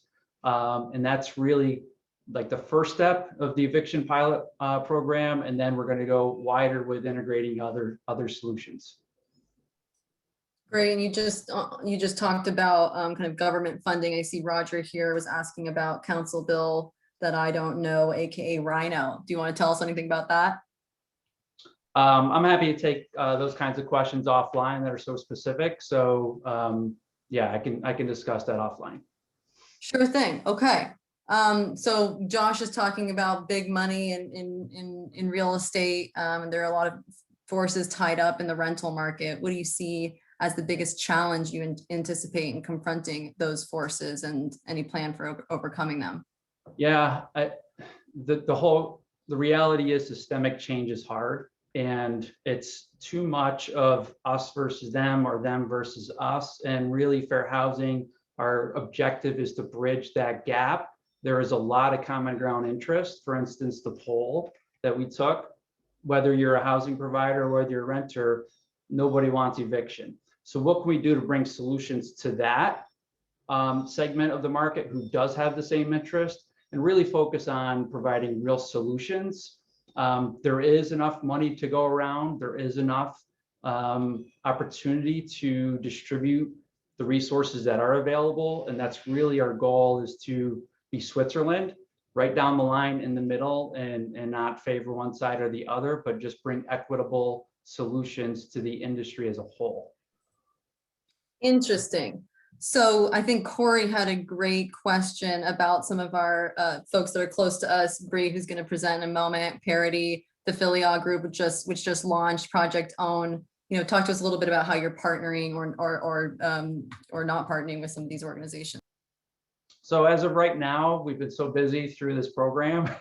There's actually members of this cohort that we should be partnering with as well. We just haven't had that time to set up and talk with them about that. But these are the kinds of organizations, COVID SMS, Rich program. We want to partner with organizations like this who are providing these kinds of resources, because eviction is not just about not paying rent. There's a lot more involved. So the whole goal of IntelliWorks and that platform is to bring everybody together in an integrated way and make it easy. Because right now, coordination of resources is not easy, and that's the objective. Well, thank you so much, Brian. We're excited to hear more and see some of those partnerships. I misspoke earlier. We have 2 more now. Stick with us, everyone. Got some great things coming up, including Spread Karma, who's up next.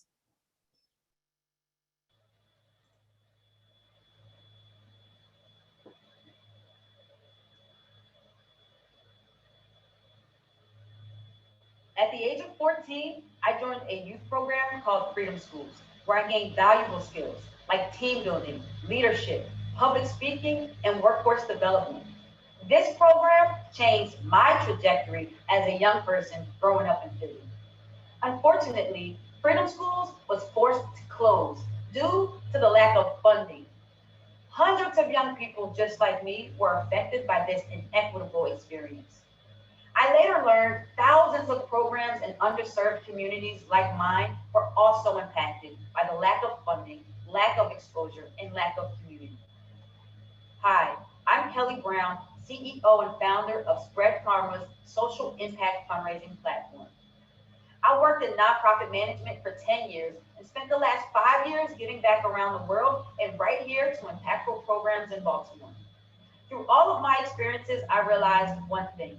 Fundraising is a daunting task. It's hard, but it must be done. Can you think of a social entrepreneur who needs funding right now? See, most fundraising platforms are merely tools. They don't provide marketing support, fundraising education, financial management, or even help create a community of donors. And did you know that less than 2% of funding from foundations actually go into the hands of minority-led organizations? This forces many social entrepreneurs to end impactful programs, just like Freedom Schools, or even worse, never get their ideas off the ground. Our competitors are GoFundMe, Donors Choose, and Fundly, but they lack trust, capacity building, and support. This is where Spread Karma comes in. We're more than just a crowdfunding platform. Spread Karma builds trust by vetting each campaign. We offer live coaching, recurring donation software, a rewards feature incentivizing donors, which is beneficial for small businesses to leverage products to raise capital. And our ecosystem strictly focuses on social impact fundraising. Spread Karma's mission is to empower positive social impact through crowdfunding. Since launching in October 2019, we've had over $80,000 raised through the platform, had 8 fully funded campaigns, and gained a community of a little under 1,900 donors. 12% of them are repeat givers. We've also offered over 40 hours of live fundraising coaching to change makers. We've secured some large partnerships within the Baltimore area, including Baltimore Homecoming, the Warnock Foundation, Move Maryland, and the National Nonprofit Minority Association, and a data partnership with Giving Tuesday.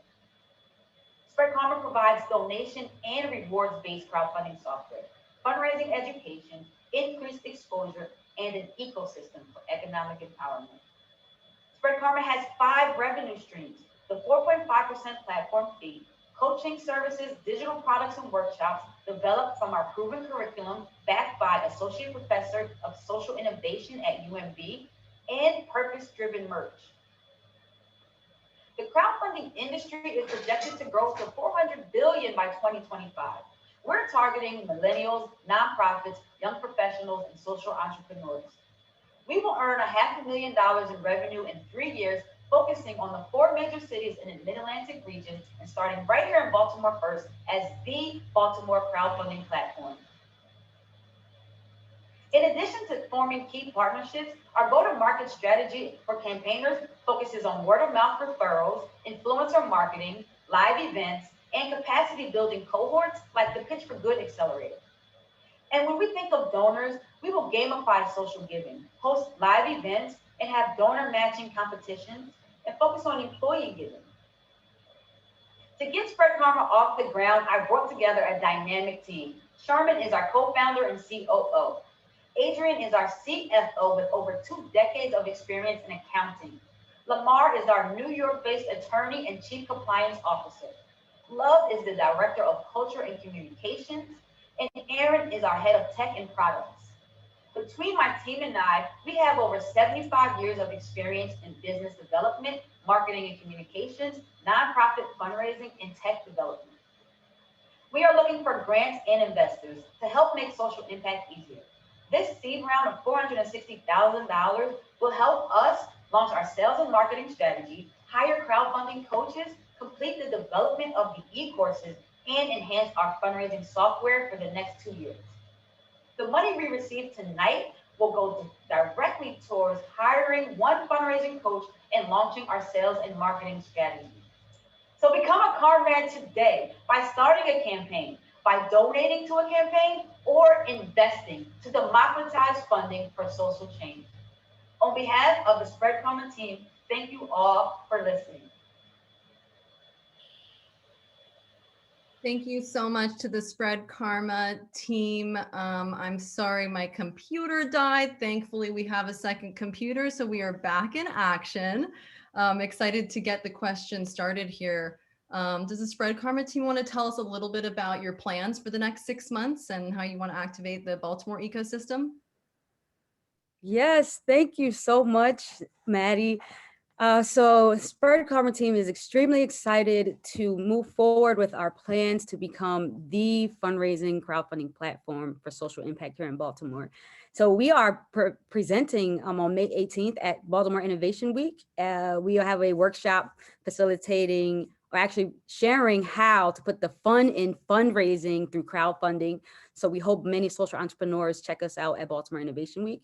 But in addition to that, we truly believe that the platform, the crowdfunding mechanism, is just a small part of our work when we're talking about providing equitable services for social entrepreneurs. So in the next 6 months, we are focusing on developing our e-course platform and our education services around coaching and digital products to really empower social entrepreneurs on the know-how to fundraise. And so we're looking forward to focusing on finishing that curriculum and the digital products. That's awesome. And I think you answered a little bit of Corey's question. I fundraise. We're constantly trying to figure out what is the right application, what's the right platform to use. There's so many competitors in this space. Can you talk a little bit about that differentiation? And given that you're starting and there's other competitors already in the market, how you're dealing with that? That's right. And so a part of that is our fundraising education. And we believe starting right here in Baltimore that we have the opportunity to empower change makers, even the social entrepreneurs on this call in our cohort, to really teach them how to leverage their community of comrades, that's what we call them, and how to tell their story in a way that you not only gain funding, but then begin to gain some longevity and sustainability through your community of supporters. So we hope that Spread Karma's platform shows that unlike our competitors, we have a stake, a hands-on stake in social impact right here in our city. And then of course, we're moving on to the 4 major cities in the Mid-Atlantic region to keep a hands-on approach to fundraising, coaching, and providing software, recurring software and rewards-based software, which we believe will help social entrepreneurs who have for-profit businesses be able to leverage their services and products for capital. Thanks so much. Let's fit in one more question here with our last 20 seconds. Josh is asking about how you plan to pay yourself and kind of, revenue business model. That's a great question. And on the presentation, we talk about 5 revenue streams for Spread Karma. The one is the passive 4.5% fee of every donation made on our platform, which is why we encourage everyone to give through Spread Karma. And then the second is our digital products. So when we finish developing them in the next 6 months, we have some pricing structures around coaching packages, where a social entrepreneur can get private one-on-one coaching, or digital products, which is another big revenue stream for Spread Karma. And then we have purpose-driven merch, which we've invested. We have our own printing machine. So we will be printing merch and then selling it to our community at large, to make sure that when you buy a $35 shirt or hoodie, that is going directly not only to our revenue, but right back into our community as well. Thank you so much, Kelly. We will be advocating for you all over the place, all the fundraisers, social entrepreneurs in the room. Last but certainly not least, we have Tara Projects coming up here.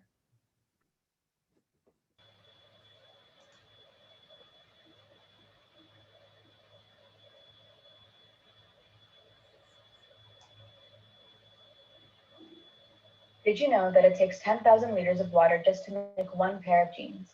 And what about that t-shirt you're wearing right now? About how many liters of water do you think it takes to make that? I'll tell you, it's 2,700. I'm telling you this because I want to give you a little bit of context. Lake Michigan is made up of about 4.9 quadrillion liters of water. The fashion industry each year consumes 93 trillion liters of water, enough to meet the demands of 5 million people. Now, if we were to eliminate everything else and just talk about making clothes, we will deplete Lake Michigan's 4.9 quadrillion liter supply of water in just over 52 years at the rate that the fashion industry consumes water annually. That is shocking. What's just as shocking, if not more, is the way the industry treats the people it employs. Behind all those jeans and shirts we mentioned, behind all the clothing that's made, there's a person. The global labor force is made up of about 3.3 billion people. 1 in 8 of those people are involved in the fashion industry in some way, but on average, the wages they're paid are 2 to 5 times less than the amount that they need to live with dignity, to have access to necessities like food, rent, transportation, or education for themselves and their family. Over 95% of workers in the fashion industry are likely to be held in systemic poverty. These environmentally and socially degrading practices together create a large problem in the fashion industry, a problem that is not only pertinent to fashion, but affects society and the world at large.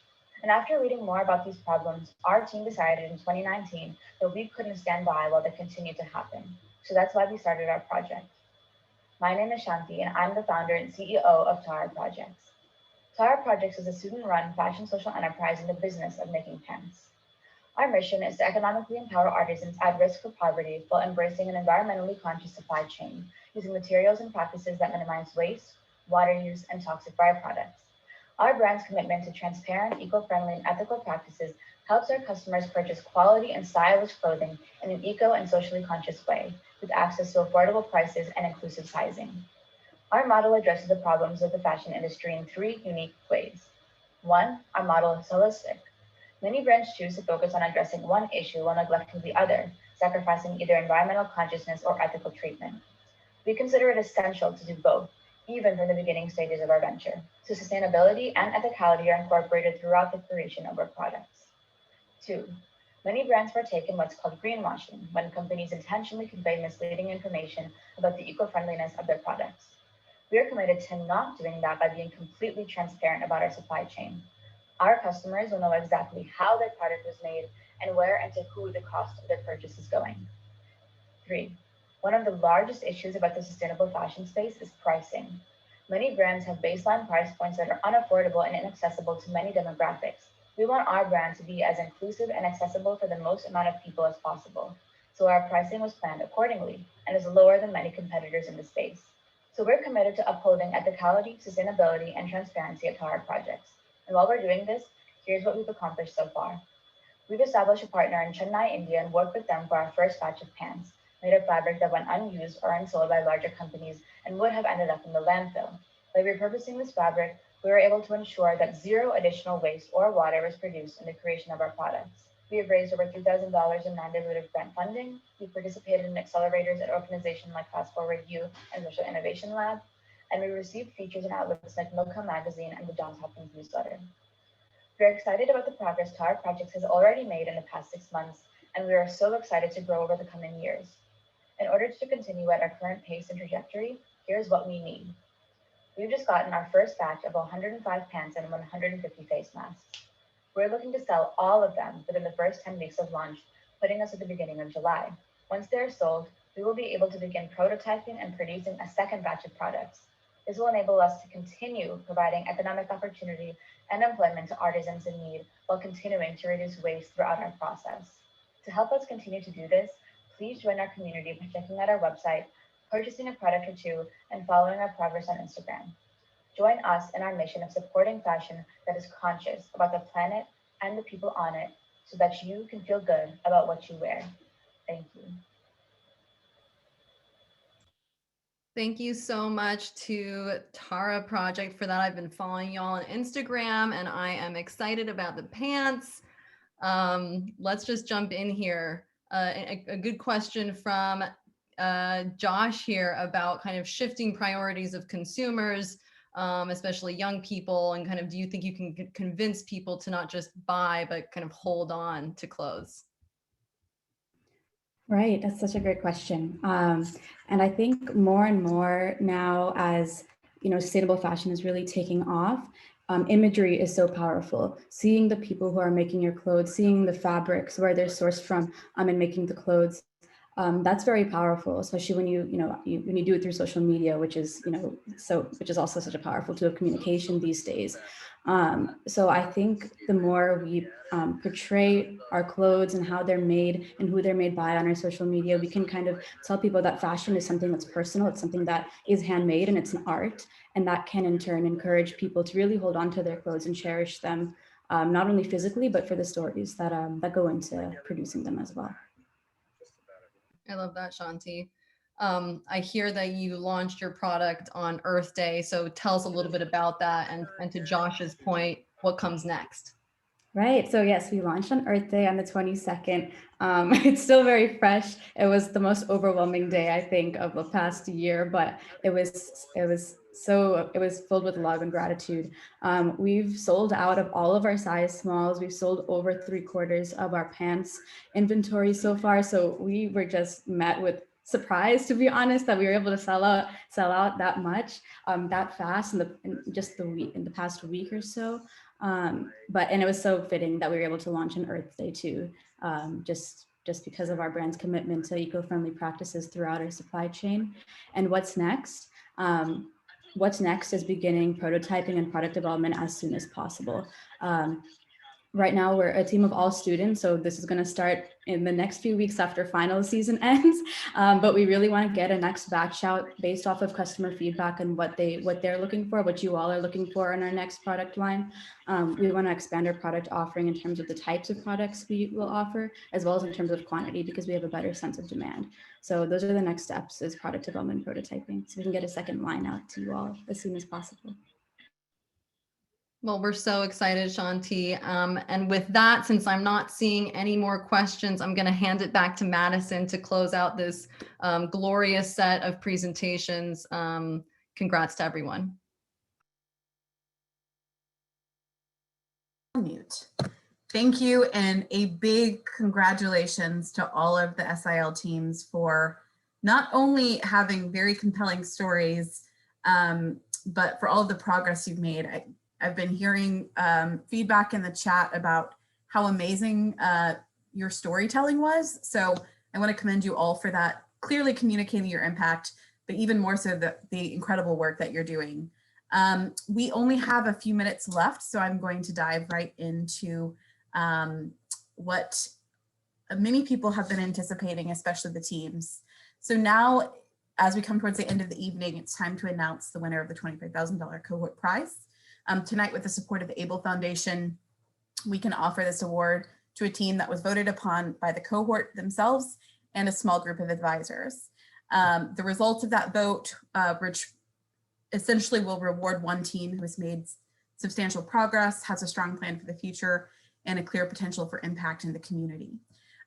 Before we announce that, I would like to keep in SIL tradition by introducing Bree Jones, founder of Parity and winner of last year's Cohort Prize, to share a little bit more about her progress and what's been happening for her over the last year. And then she will be announcing the winner of this year's Cohort Prize. So Bree. Awesome. Thank you so much, Matt, for the introduction, and just hello, everyone. Good evening.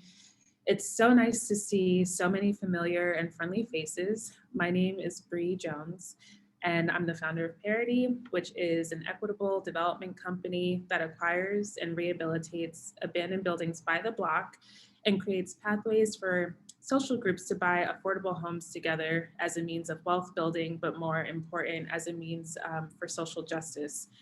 I participated last year in the Hopkins SIL cohort, and I'm still so humbled to say that I was voted by my peers to receive the Cohort Award.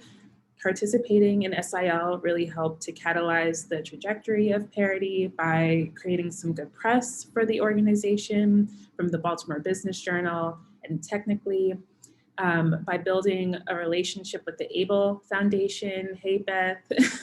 Beth Harbor is amazing. And opening the doors to other fellowships like the Open Society Institute. Hey, Pamela, Ms. King. I built what I believe will be a lifelong relationship with Alex Ream, our fearless leader and the prior director of SIL, who is still such a huge supporter and advocate for Parity. And I've been able to build a wonderful relationship with Madison. And I don't think there could be a better person to pick up the baton and continue to steward the SIL community. But most important, I was able to build some really amazing relationships with the other entrepreneurs in my cohort. We're still so close. We still keep in touch. We hang out, we do picnics together, socially distant. And we're still a huge system of support for one another. And so tonight, I just want to give a huge congratulations to every single social enterprise in the 2021 cohort of the Hopkins Social Innovation Lab. It has been such a pleasure to be part of your journey, from the interviews to the check-ins to our financial model workshop and all the way through to this last presentation. My call to you all would be to keep in touch with the Hopkins ecosystem and continue to use them to help you advance your organizations. But most important, stay in touch with one another, with the other entrepreneurs in your cohort, because these relationships will be enduring, and in your toughest moments, you can pull strength from one another. And so without further ado, the recipient of the 2021 Social Innovation Lab Award, as voted by their peers, is, so Maddie dropped off this envelope to me, Mads. So, okay, here we go. I'm nervous. The results: Dyslexia Advocation, Inc. Yay! Congratulations, Winifred. What I'm gonna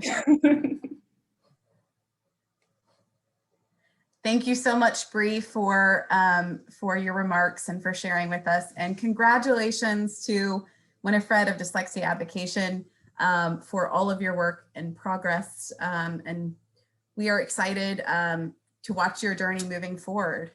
Oh, here we go. The Cohort prize winner is Dyslexia Advocation. So, but before we end the evening, I would like us to do something that Zoom does not encourage, and ask all 114 of us who are on this call to give everyone a round of applause loudly, if you're able to, so we can simulate what it would like to actually be in a room together. So if everyone can come up with mute and just give each other and these teams a round. Good job. Great job. Congratulations.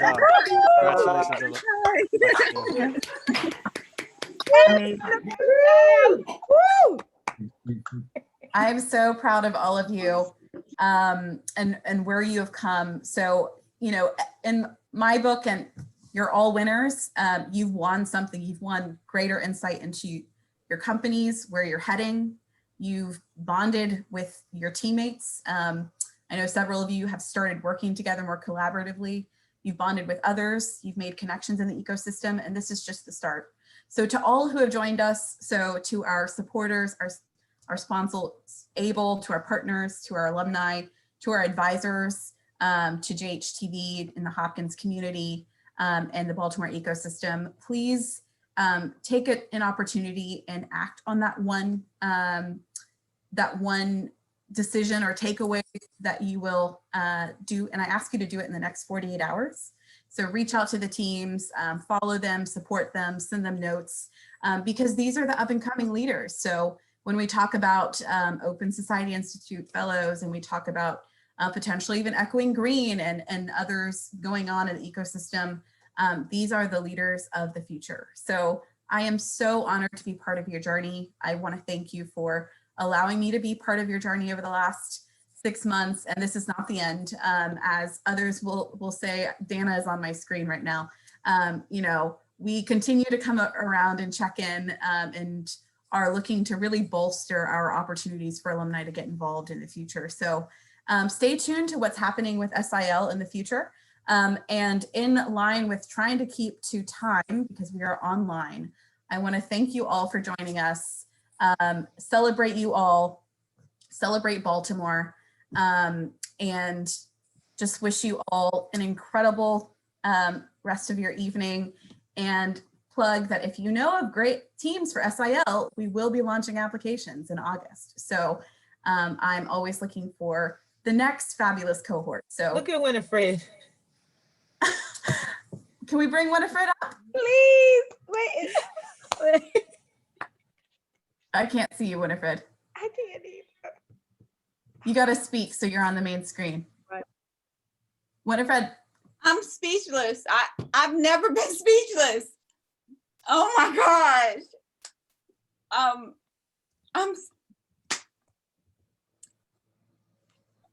don't know. I'm supposed to be doing this work. You know, I'm supposed to be doing this work. I haven't worked in 1 year. I've been working this full time. And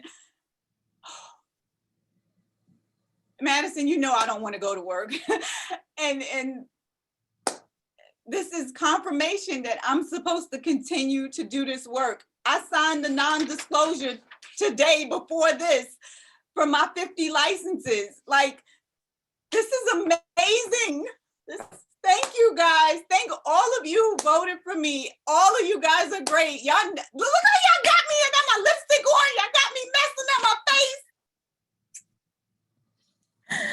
Winifred, congratulations. I look forward to having a conversation with you. And, you know, this is the work, you know, and I will say that to all the teams.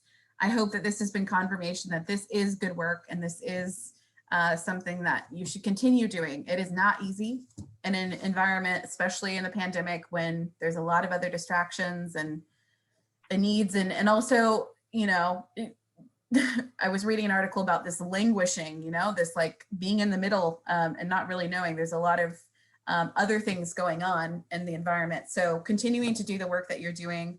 Remember, entrepreneurship should be about community. Don't isolate yourself. Be part of this community, engage in Baltimore and ask for help.